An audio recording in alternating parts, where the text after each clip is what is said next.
Well, thank you, everyone. And I would like to just say a bit about myself, introduce myself and introduce the session.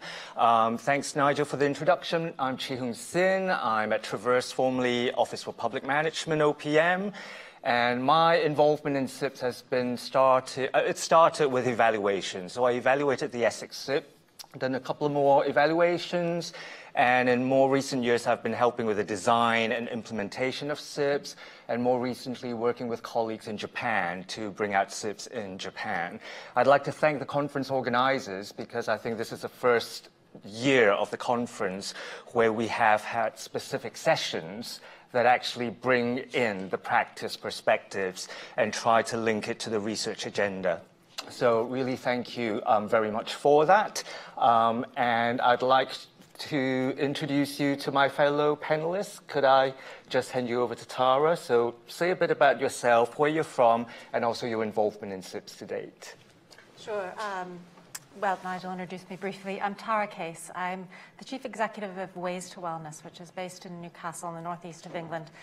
I started with them coming up 4 years ago. So 3.5 years ago, we launched the first social impact bond in health. I think certainly in the UK, and I think maybe worldwide. Prior to that, I worked in NHS commissioning. I worked as an occupational therapist before that in healthcare in the UK here and in Canada, which is where I'm originally from. Hello, I'm Tanya Gillett. I'm head of the Youth Offending Service, which is a multi-agency service dealing with children and young people in trouble with the law. But I'm also responsible for the Essex SIB, which provides a service to try to avoid young people coming into care. And I'm a social worker by trade. I operate within frontline services, so I think I bring a slightly different perspective to many of you here today. Hi, I'm Karen Gibson. I'm a Programme Manager for Norfolk County Council. We're based within the Economic Development Unit because we've historically been very focused on projects and funding sources with economic outcomes. We cover all sorts of external funding. My own background is in European funding. Obviously, that's a bit of a limited marketplace at the moment. We've yet to find out what sort of funding is going to replace the European funds that we currently bid for and manage. But obviously we're looking at all sorts of different funding, and SIBs is one of those funding streams that's really interesting to us because of the levels of funding on the one hand, and also the possibilities to introduce new things around performance management and risk transfer and all those things that people are already talking about. So that's why we're interested. Great.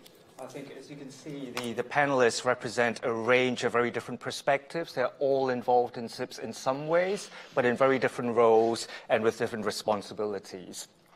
So I've been here since yesterday for the conference, and I think, Tara, you have been too, but Tanya and Karen joined today. What struck me about the 2 days so far is actually a lot of the research papers that have been delivered talk about issues that really resonate with me at the personal level and professional level in terms of my practice. So I'd like just to, lodge something in your minds at the moment about, is it about gaps in research that we might be talking about, or is it about a lack of awareness of what the academic and research community might be doing? Or might it be pointing to question marks over the usefulness and usability of the research and evidence that might be coming out, and how that might be taken up from the practice perspective? So I tend not to over-choreograph roundtables, so this might be my downfall. But I did ask each of the panelists to think about, a burning issue that they would like to talk about from the demand side, from the practice side, and to introduce that issue in terms of their rationale for selecting that issue, how they think it's being manifested or experienced in practice, and last but not least, what types of research and evidence they think is needed. So it is going to be quite an emergent and an organic discussion, but I'm sure with the breadth and depth of insights here, we won't have problems with that. I think we're a bit more anxious that it's being live streamed, aren't we? So the promised hair and makeup didn't turn up. So if I pass it on to Tara to introduce your topic, please. On that note. Thank you, Chi-Hung. So, yeah, as you said, we've been asked to come up with something that we might be struggling with, might be a difficulty that maybe this community, people who are researching, people who are part of this debate might find interesting and be able to help with. And having been at the conference for a couple of days and also the one last year, I did, like Chi-Hung said, found that there is a lot of the same themes are coming out, which I think is really encouraging. So the one I picked up on is this inherent contradiction and resulting tension in outcome-based contracting, social impact bond investment between the real focus on performance management and then this desire and this aim to have collaborative and innovative ways of working among the key players. And so, I mean, I think it's stating the obvious to say that with this kind of outcome-based contracting, you've got an absolute laser focus on the outcomes. And I think probably I'm not alone in this room to say that's one of the reasons that we engage with this. One of the hopes we have for what we think social impact bond funding might do is to get us really focused on the outcomes if we choose them right and we get the right people to contribute to calibrating them and deciding which and how much and when and where. We're going to get to the nub of the issue of unmet need and some of the most vulnerable people in our society and helping them and giving them a better chance at achieving better outcomes for their lives. And then I think in parallel, a lot of us also hope that there's something about this new way of working that's going to address what's not working at the moment. So some of the gaps in service, some of the so-called wicked issues, those kind of entrenched societal problems. So we're hoping there's also something innovative about what we're doing. At the very least, we're hoping that there's new ways of working that might come out of it, new partnerships, new ideas, and that kind of combination of bringing three sectors together.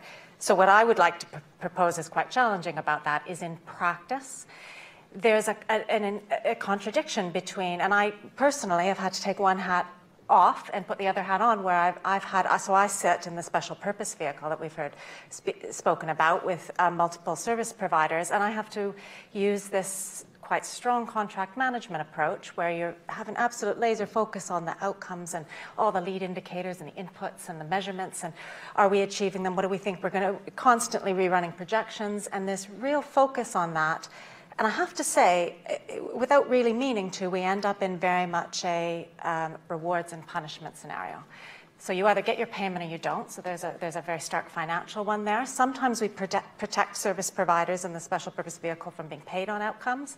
But then there's other things. There's contractual levers that might result in so-called punishments. And I use that word loosely, but because it does sound very much like parent and children. But what we're talking about is their consequences.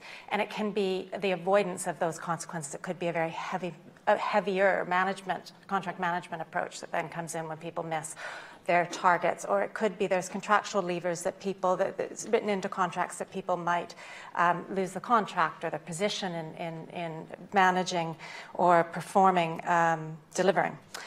So is it possible for us to work in a way where these kind of tensions don't bubble up and don't arise? I think if you're working in a way where things essentially go according to plan, it is possible, quite probably, not necessarily in my experience, but there probably is this ability to really focus on outcomes and also be able to collaborate. But what I would suggest is it is very transactional, this kind of outcomes-based, target-driven performance management, and are we losing some of the transformational elements? Is there something about that trust and that feeling comfortable talking about failure, feeling comfortable about risk and uncertainty. And certainly when things go off the rails or just, with working in a space where there isn't a lot of precedent, oftentimes things do change as they unfold, unexpected things happen. What happens then? How do those conversations happen? How do people talk about, I think we're failing at something, or I think I want to catch this early, but I think that could potentially be a big failure. How do people have the relationships and the trust to be able to talk about that? So I guess I would end with saying I think there is something with the research and us being able to have processes and have that conversation be more overt. So when I say us, I mean all the players that are involved, from investors to commissioners to providers, recognizing that there is, and I use the definition of tension almost in the physics, the scientific term, two things pulling in different directions. It doesn't need to result in relational tensions, if we're talking about it, if we're recognizing it, if there's a comfortability about saying we might find that things go wrong, we need to talk about that before it happens, and we need to have processes and things in place. So, yeah, I think this sort of transactional versus transformational, performance management versus innovation and collaboration, that's the struggle that I find in the work I'm doing. Thank you. Tanya? So mine is a slightly different perspective, and in many ways it's a reflection back. Essex County Council was one of the first SIBs to particularly delivering edge of care services. So much of what we did isn't necessarily what many other SIBs would have done. But my reflection, because I'm coming at this from an operational perspective, is the challenge really in bridging the strategic aspirations of a SIB with the operational reality of service delivery. And that's not just the strategic aspirations of the specialists, if you like, in terms of the SIB, but also within the local authority itself.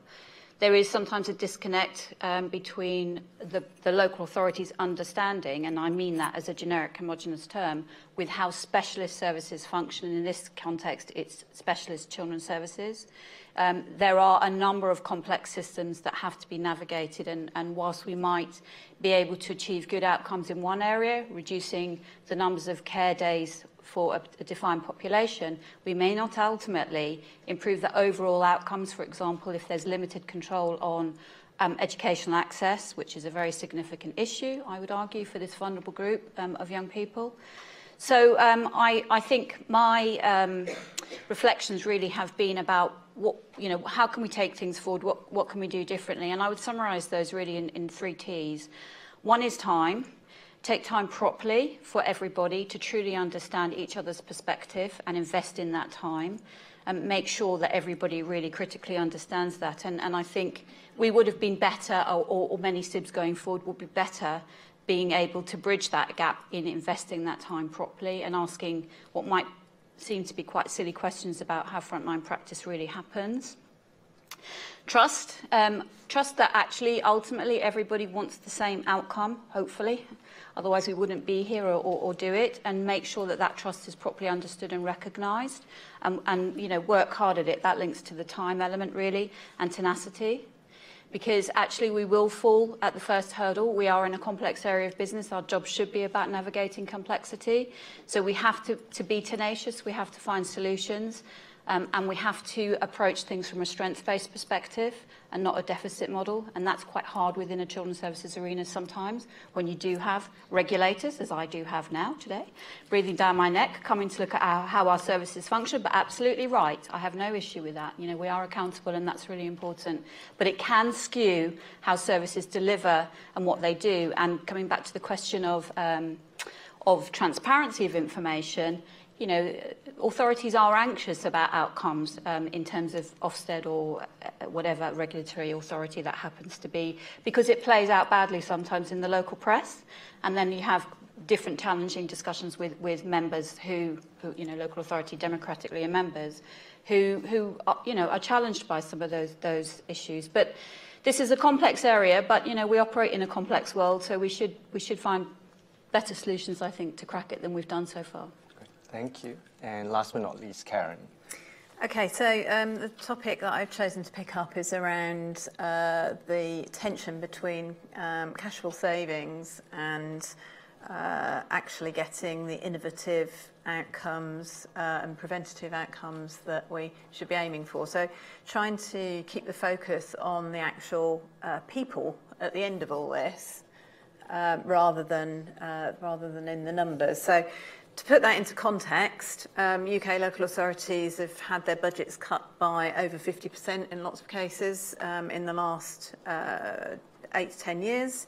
And so obviously we need to find funding from alternative sources to run services. We can't stop delivering a lot of these services while we experiment and innovate and try to find new ways of doing things. So those children will still need care in the meantime. We can't say, right, okay, we're not doing that anymore, we're going to look at this way of doing it. We've got to be able to run 2 types of service in parallel until we find out whether the innovation works. particularly for Norfolk. For those of you that don't know where Norfolk is, although it's only about 130 miles from London, it's not on the road to anywhere. Until a couple of years ago, didn't actually have any decent roads either. So, you know, it does, although it's relatively close to London, it does actually feel quite isolated in lots of ways. It's an incredibly high quality environment and a fantastic place to live. I'm Norfolk born, I went away for 20 years, I've moved back. It's fantastic. And lots of people believe it to be fantastic, which means that when they come to Norfolk, whether they're Norfolk born or whether they're people coming into the county for the first time, they tend to say, well, this is great, we don't want to move anymore. And they stay put, and we have a really low staff turnover. And what that means is that it's really difficult to bring new ideas into services because there aren't new people coming in to feed those new ideas all the time. So that's actually quite an issue for us, and we really need that innovation that maybe for places that are more on a path to and from somewhere, they see that innovation coming in and through people coming in and out more naturally. So that's a big issue for us, really. We've also got an issue around our data management. It was interesting what Elle was saying earlier about you know, innovation in collecting data is innovation in itself. That's certainly something that we need to do more effectively. And so, you know, so for all of those reasons, we're kind of looking at SIBs as a great way of gaining benefit of innovation and commercial approaches, whilst being able to deliver the services we need and trying to get the outcomes we need for our children, for instance. So our practical experience then is actually that although we want to do this for all the right reasons, actually we're doing it for the money. If I'm perfectly blunt, we're in a context where, you know, our finance director is not going to sign off the use of these instruments unless he can see the financial reason for it. The finance director doesn't agree with it, the managing director is not going to sign it off. It's unlikely that the members are going to go against the advice of the managing director and the finance director and say, well, yeah, it's the right thing to do and it's going to cost us money, but hey, we'll do it anyway. We can't afford to do that anymore. And so really for us, innovation becomes a bit stifled because our project development doesn't look at necessarily where the greatest need is, but it tends to look instead where the most immediate cost savings, cashable savings can be found. Those savings are quite difficult to find in public health and social care because demand, for one thing, you know, you deal with the people immediately in front of you and the queue just fills up again from the bottom. How do we stop the queue filling up is an issue. We've also got an issue finding other partners prepared to work with us. So sometimes we know something is the right thing to do, but we don't necessarily ourselves reap the cash saving from that. So for instance, we're looking at people receiving incapacity benefit. We've got very low unemployment in Norfolk, but we've got a relatively high number of people on incapacity benefit. We're looking at putting in place some systems to help people with their skills development and to get them closer to the workplace. It's the right thing to do, but the people that are going to reap the benefit of that are actually the Department for Work and Pensions because of the savings in incapacity benefit payments. The Department for Work and Pensions don't want to play with us.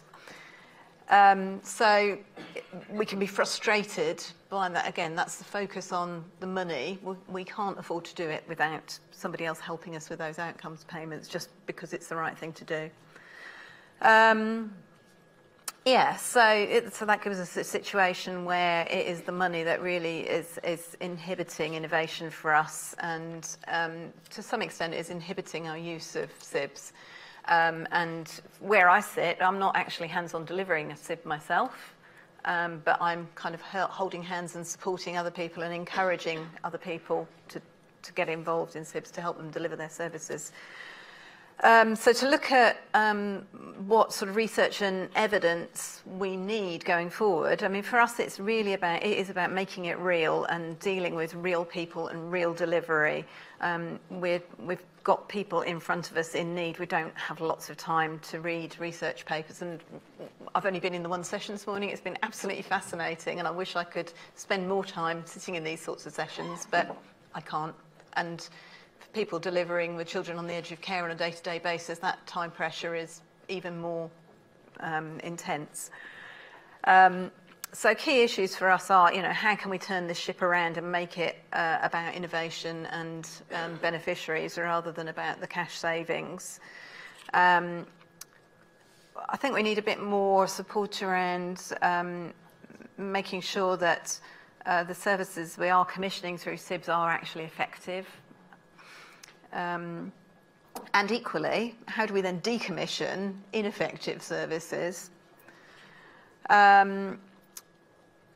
How do we look at what a SIB should do? How do we work around the risk issues and the innovation issues? How do we assess the value of innovation other than in savings terms? And clearly from the last session, I need to read Alec and Stephanie's report, because it sounds like there's going to be some really interesting stuff in there for me.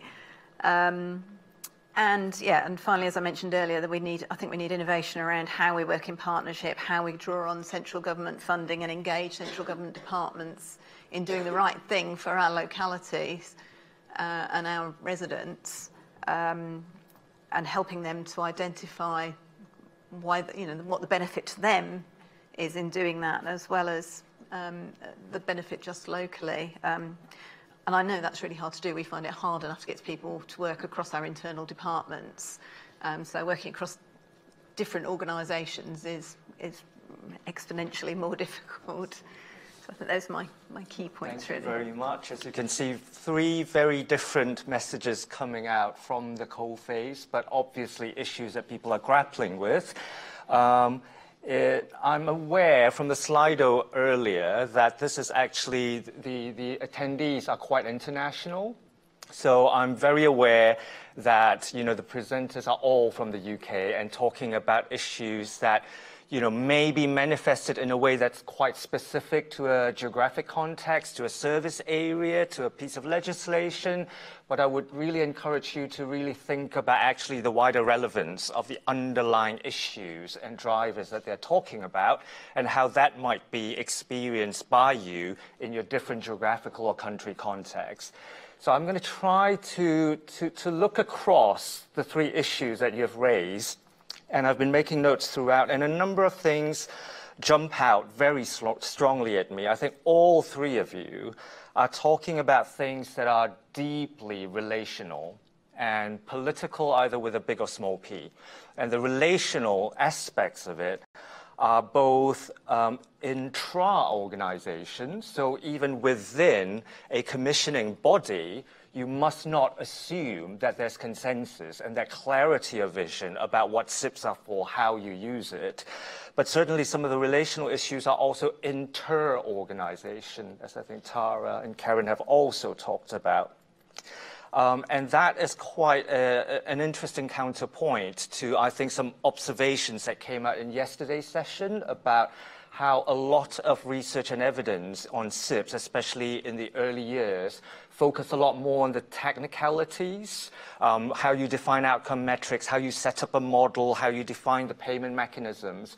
But I think what I hear very strongly from everyone here is that it's the relational bits that people are really looking for help on, and where there might be an evidence or research gap to be filled there. Or maybe it's got to do with the timeliness of that evidence and how it's made available. I think, Karen, I was very struck by your point about people don't have time to attend these sorts of conferences, read conference papers. So again, something to think about there. I'm just going to abuse my privileges as chair and pick on Tara's topic there, because I think that might be quite a good entry point into talking about those relational things that I think I see all of you nodding your heads. So might I invite Tanya and Karen to have a response to the issue that Tara raised? And do you see that in any way connected to the issues that you have raised or have experienced it in practice? Tanya? Yeah, I think we certainly would recognise many of those issues, certainly in the early phase of the SIB as it rolled out. I think there was a very strong focus on how quickly the targets were being achieved, you know, how many cases were going through the system, and actually it wasn't as had been profiled. So because there was a delay in implementation for a variety of reasons, we used an evidence-based programme so that there are a number of associated requirements really around fidelity of model, etc. So in some ways it was inevitable that there was going to be a delay, but I think that hadn't properly been understood or recognised. So the very early meetings we had became very tense around, you know, where were we on this picture? How was this going to happen? And it became very clear that that tension was corrupting our ability to really understand and get underneath the sorts of issues. So yes, I would certainly recognise that. Great. Karen? Yeah, I'd agree. I mean, we're not quite so far down the line as you are in Essex, but I can already see that on the one hand, we recognise that actually performance management is probably something that we need as an authority, and you know, probably we've spent far too much time in the past looking at activity rather than outcomes. And so from that point of view, SIBs are a great thing, but on the other hand, in a context of staff reduction and so on, actually what happens if it doesn't work, and what happens for those individual members of staff, and how, you know, does that put them at personal risk? And you can understand why people then are reluctant to engage with it. They've got this pile of work that they need to do to deal with today, to then step back and put their practice and themselves and actually also, you know, the beneficiary, the people who they're actually working with, put them potentially at risk in some way, is a really tough call, and there's a real tension there. And though it's, again, it's the right, you know, very often the right thing to do, but it's the risk, and how do you then turn around that culture to make it okay to fail, while still trying to manage, you know, to encourage good performance. But if it doesn't work, actually, that's okay as well, or it might be okay. What's interesting hearing that is I think the conversation also therefore touches on some of the points that Tanya, you raised about the strategic operational split or misalignment sometime. And I was very struck by Tara, you mentioning wearing different hats. And how do you see the different roles in terms of, you know, who is there to do the performance management, and who is there to actually sustain and support the trust and the, you know, the it's okay to fail, and therefore let's work on the collaboration and innovation? Where do those functions sit from in your experience? It literally in the same, in my case, in the same body. So that's very difficult, because how do you have that same relationship with someone where you need to say, I'm afraid there's a difficult decision that needs being made, and a disciplinary outcome that's going to come, and then do you mind opening up and telling me what, you know, how you're doing on the ground? Is there something going on behind this metric that you haven't shared? Would you mind being vulnerable with me? If you can't do it effectively, it's really difficult. So we have toyed a little bit with, can we use the investor to be kind of the bad cop to someone else's good cop? And that, you know, I mean, it's an interesting idea, isn't it? But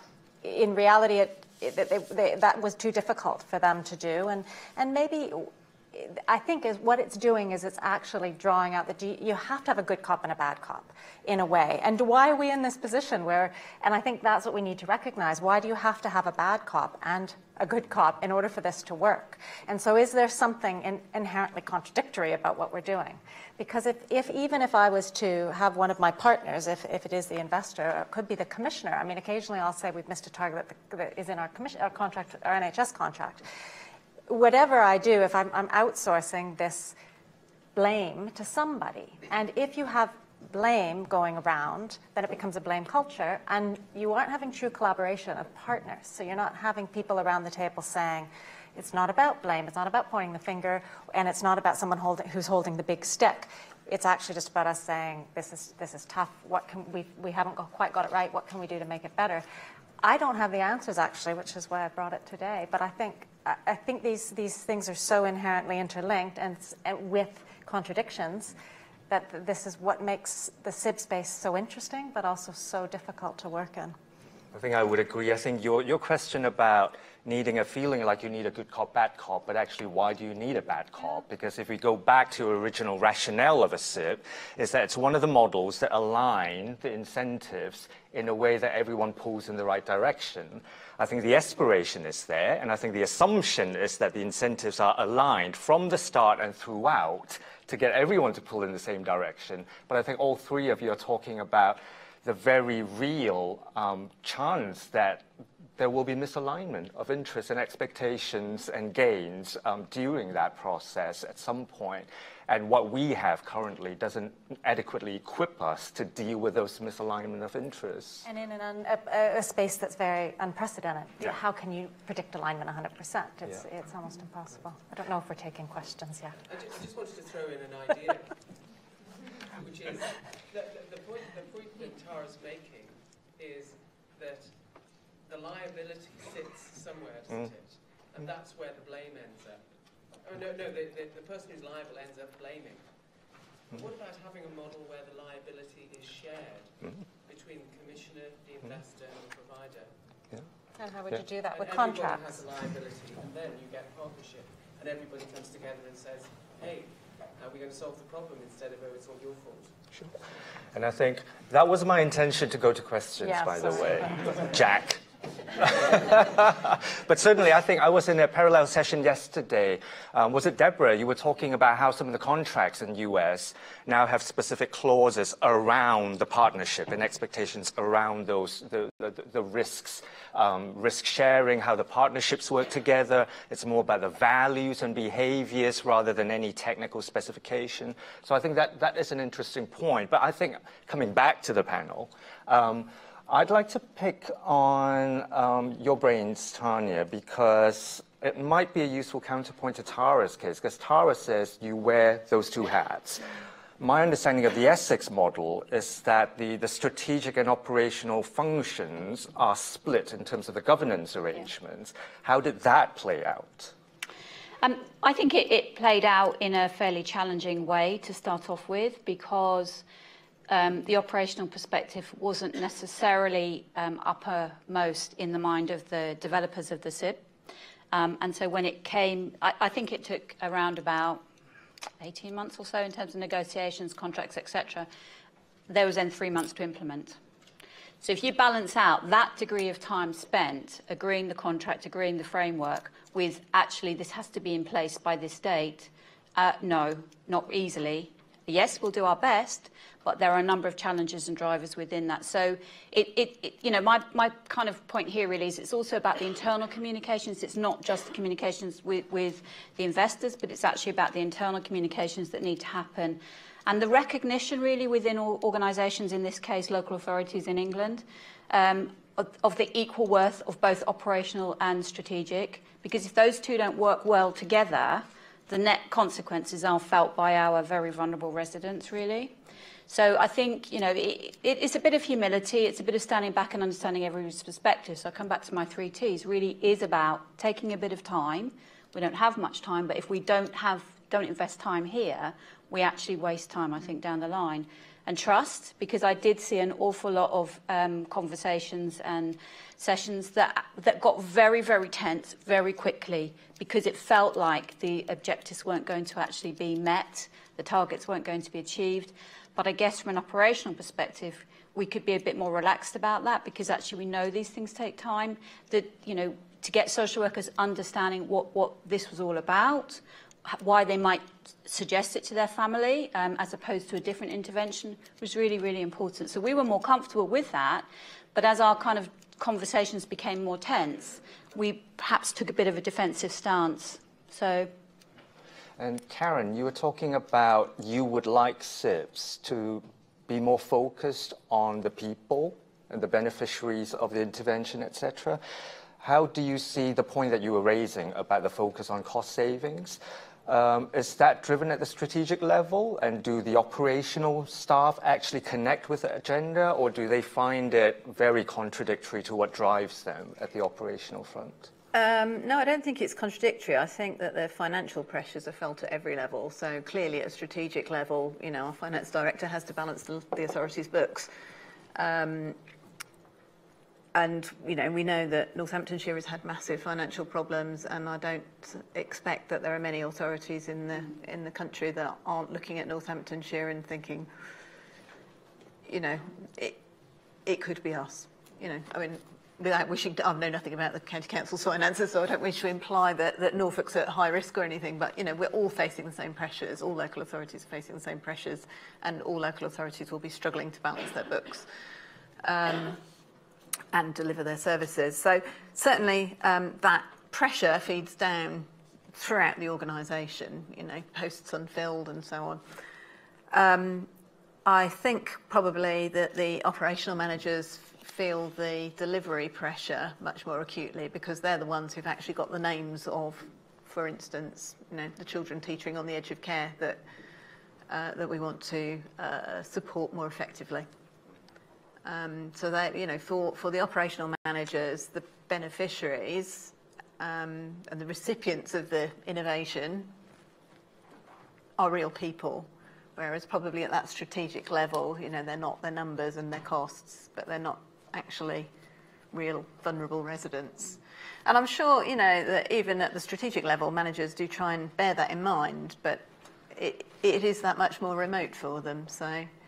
So do you think, all three of you, maybe starting with Tara, do you think there's actually a risk in the SIB model where the drive to do that level of performance management, because it's linked to payment, etc., could actually unwittingly detract from the focus on the real outcomes? And Tanya's point about actually a wider set of outcomes that you need to keep in your view, and not just the outcomes that trigger payment. So do you think there might be that risk there because of the performance management culture?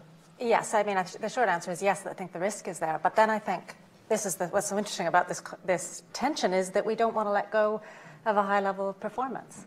So all of us, I mean, I think you said it in your opening, Karen, about how you want higher performance and you want your teams to be pulling towards outcomes. We're all trying to drive these, you know, higher achieving, performance-oriented teams. So how do you reconcile that trade-off, and how much do you trade off for the other, and where is the line?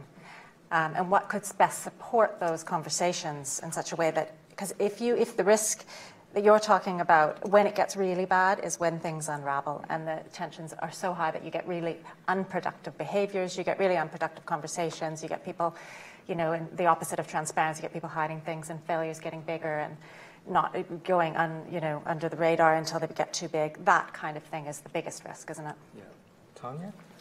Yeah, I think unless you define the outcome correctly, so if you focus the outcome on one reasonably narrow area, you do run a risk that actually the focus is very much on, for example, how many care days saved, not is the life chance of this young person improved because this intervention, because they are now in education, or their family are less likely to be using the same tactics, if you like, that they use with their siblings.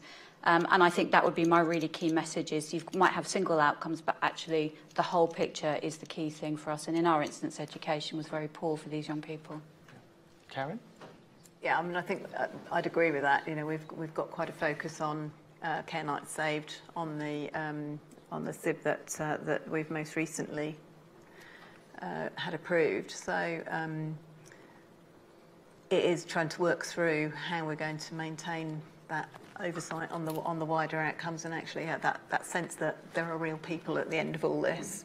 Can I just make one comment on that? And that is the real importance of understanding where and I know for this international audience, the local authority, you know, is very specific here. But there has to be an understanding about the limitations of the local authority's ability to influence, for example, in this instance, education. It can influence, but it has far less control than it may previously have had. So I think that's a really key conversation about you know, what is the wider partnership landscape and what are the issues and the implications of that? I think what strikes me there from all three of you is, Tara, your point about these conversations might be happening, but they're not explicit, and there's no framework for actually triggering these conversations or having these conversations and having that very explicit debate about the trade-offs, about if you have this, can you still have that? And it's really probably about surfacing all that and having clearer guidance, clearer sets of conversations that are explicit and transparent.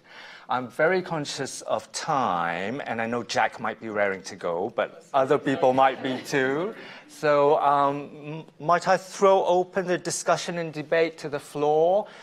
Do any of the issues resonate with you? Do you see things differently? Do you know of research that could help? Or do you think, you know, you might be interested in something else? So anyone? Yep, David? So introduce yourself, where you're from. David Archer, also a GoLab Fellow of Practice. I mean, in some ways, I think the first question applies not to SIBs, but to any outcome-based contract. Is there inherent tension between performance management and collaborative innovation? Dead easy question, yes. The challenge is what do you do about it? I really like the three T's of within any contract, yes, time, yes, trust, and yes, tenacity, if you like, to mitigate that tension. For me, the bigger question is how do you use that tension in a complex adaptive system to change the system? And I think there the question is how do you and who looks beyond the individual SIB or the individual contract to say, as a result of what's happened on that, how does that enable the system to learn so that solutions can emerge somewhere else? So success of one contract isn't, we'll just replicate that everywhere then. Success of one contract is we'll never do anything like that again because we've now learned three fantastic things. But within the contract, absolutely focus on effective delivery within those boundaries. Outside the contract, it's bust those boundaries to say, how do you do anything different? And I don't know whether a SIB mechanism helps incentivize that or not. I'm really interested in people's views. Tanya, may I direct that to you, because I think there might be interesting insights from your perspective from the Essex bond in terms of the wider system, because I think some of the issues you talked about was the SIB and how you performance manage it and how you judge success might work based on those things you define, but actually it doesn't bring about wider system change, and actually it might not really be about transforming the wider life chances of those children. So any perspectives on David's question? I think one of my perspectives on that is how you harness the opportunities of investors' conversation with government to refocus, if you like, government perspective on the impact of policy. We have a number of policies that clash. Unintended, I'm absolutely sure, I'd hope, but actually the outcome isn't great. So for me, it's actually how you use the role of investors and how those investors can shape those conversations. I think, Jack, you also mentioned earlier in one of your questions to, was it the previous panel, about the intermediary role, where that might sit, and you were proposing that maybe the government should have a role in that, you know, you retain that knowledge so that you can maybe effect system change? Yeah, I mean, there are other models of bringing in, thank you, there are other models of involving, you know, private investment where the public sector sits in setting the whole thing up, in bringing the parties together, and making sure that knowledge is collected, that skills are translated down to the ground level so that you're not reinventing the wheel all the time. And those models could be used in social impact bonds. I don't see why not. And I just wonder why we're not even experimenting with it, as far as I can tell. Because it seems obvious we should experiment. That's a good challenge. Tara, what do you think about, you know, government holding that role in terms of, you know, trying to facilitate system change by playing an active role in that kind of intermediary learning function. Do you think there might be conflicts if the government does it, as opposed to, say, maybe the investor, which was a point that Tanya raised? So I think I would take a step back and think what's the benefit in the long run, and I think there's something, you've made a really good point about how much more might it help if the transformative effects are more concentrated in the commissioner. And so I did work briefly in NHS commissioning, and I know that you're pretty thin on the ground. There's not a lot of time, as my colleagues have alluded to, at local authorities. Similarly, it might be quite hard to put the kind of focus on it that you need to, but on the other hand, think of the benefits. They might be manyfold. I think that's important also, the transformative effects that might come from embedding it in the voluntary sector, in the third sector as well. I think there's lots of benefits for charities and social enterprises in being at the center and learning from. The investor, maybe, I would say maybe, is the last one in terms of those three, in terms of being able to really drive the benefits, because they're just not as local and not on the ground, and not, that local footprint they're not as much part of. So I think, I think that could be really interesting, and I think it would overcome some of the difficulties in terms of the spreading the learning. So in terms of replicating after we learn in one case what we're going to do with the next contracts, because in my case, I'm not sure that our local commissioner is going to want to replicate the contract or going to have the expertise to be able to. I think they probably would have the expertise, but some of the learning maybe has been so painful that I'm not sure that the willingness is necessarily there, but we're still only halfway through, so I should hold fire on that particular comment. Might I ask Karen, because I think Karen and Tanya are both from local authorities, and you both have talked about, alluded to needing to understand the capacity of local authorities, but certainly of other commissioning bodies, other outcome payers, their capacity to take on that learning and to mainstream it and to cascade it. So where do you think that capacity might come from to actually embed this kind of learning that Jack and Tara is talking about, so that the wider system change over the longer term actually occurs? Yeah, it's a really difficult question, because the commissioners, by definition, are focused on commissioning services to support the vulnerable users, and that's very much their focus. And I think that's probably the key in terms of we need to prove to them what the benefit is to the users, and I mean, it's one of the reasons that we've kept in touch with the Life Chancellors Fund, for instance, with the Go Lab, because we're very conscious that we can get lots of input into the wider picture and not just what's happening in Norfolk. I think once we start getting results from our own SIBs, then we'll definitely be wheeling out our successful commissioners to say, okay, this is really working for us. These are some of the mistakes we've made. These are some of the issues we've identified, and trying to share that around the authority. And we're already setting up a kind of SIB practitioners network internally. That's quite informal at the moment, but certainly putting people in contact with each other.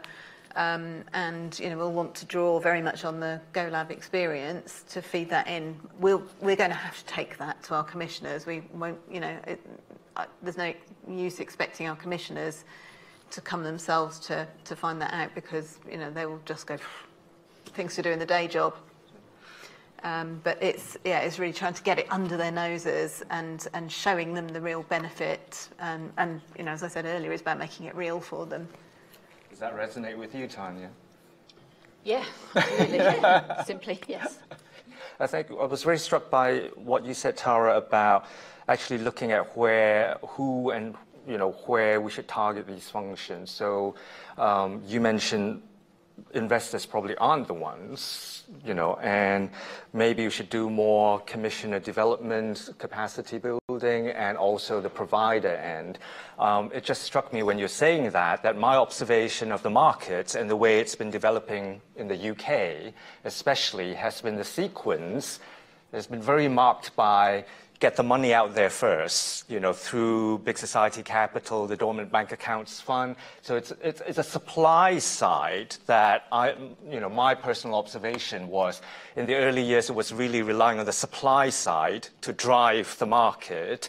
And actually now we are belatedly realizing that actually if the demand isn't coming forward, there's no point just having the money because there's no one ready to take it up. So we're starting to do a bit of commissioner engagement, capacity building, but in quite a patchy way, and certainly not enough on the provider end. That's my sense. But again, back to the floor. Any thoughts? Yes, Caroline? So I think it would be really helpful if you could talk a little bit more about the transparency issue that was raised in the last session, just from kind of at the ground level and how that works. I mean, there's certainly some understanding that some information, for example, costs and things like that might be proprietary, but then if we are going to think about maybe the public doing more of this, and do you see an advantage of having, for example, public intermediaries with more possibly transparent costs versus private? What has been your experience? Great. I think the transparency issue is really, really important. And from the debates I've been hearing, it seems to be they're talking about it in terms of more of the commercial proprietary interests that are preventing it. But I think, Tanya, you've got an interesting perspective that actually from the local authority viewpoint, you may not necessarily wish things to be quite as transparent all the time. Tanya? Yeah, I think it's a really key issue around transparency. Yes, we might not want it, but at the same time, it is critical in a democratic process. So there was mention of Northamptonshire, for example, and some of the potential tensions between the members and the officers in that structure, and the sense of mistrust that information wasn't accurately portrayed. So transparency is absolutely key because we can't have informed decision making without that transparency. And I think one of the challenges for local authorities is because we're subject to FOIs, or any public organisation, freedom of information requests, and if we redact that information, although we can around commercial sensitivity, we can't keep doing that. So yeah, it's absolutely a critical issue. But yeah, some local authorities might struggle with that degree of transparency too, particularly if it is highlighting challenges and problems that can get them played out in a political sense. So I think it's a very hyper-local issues for local authorities in this country, but they definitely have an impact and an issue. And Tara, from the SPV perspective, and also that it's a health SIB, how do those issues of transparency play out? Is it different from the local authority context? I mean, still we've had the freedom of information requests come through our local commissioner, our clinical commissioning group, so we've had that kind of thing come up. There is similar sensitivities. I mean, I realise they're not elected people in the commissioning body, but it's still a lot of political, if it got in the press in the wrong and was framed in the wrong way, there's quite a bit of risk that way for the commissioner, and they feel sensitive about that. There's risk, I think a lot of the parties feel a bit sensitive about that because it is quite a polarised debate. So that's part of what's limiting the transparency. Some of it's commercial, I do think that's true, and some of it maybe is that we've got quite long timelines we're working with, and putting data in the public domain before it's fully there or before you've responded to tweaking some of the things that you are, in some ways it's never fully there until a year or two after you've closed your door. So that's quite difficult. And we release information, but I do find, I do struggle with that. What do I release? What that's incomplete?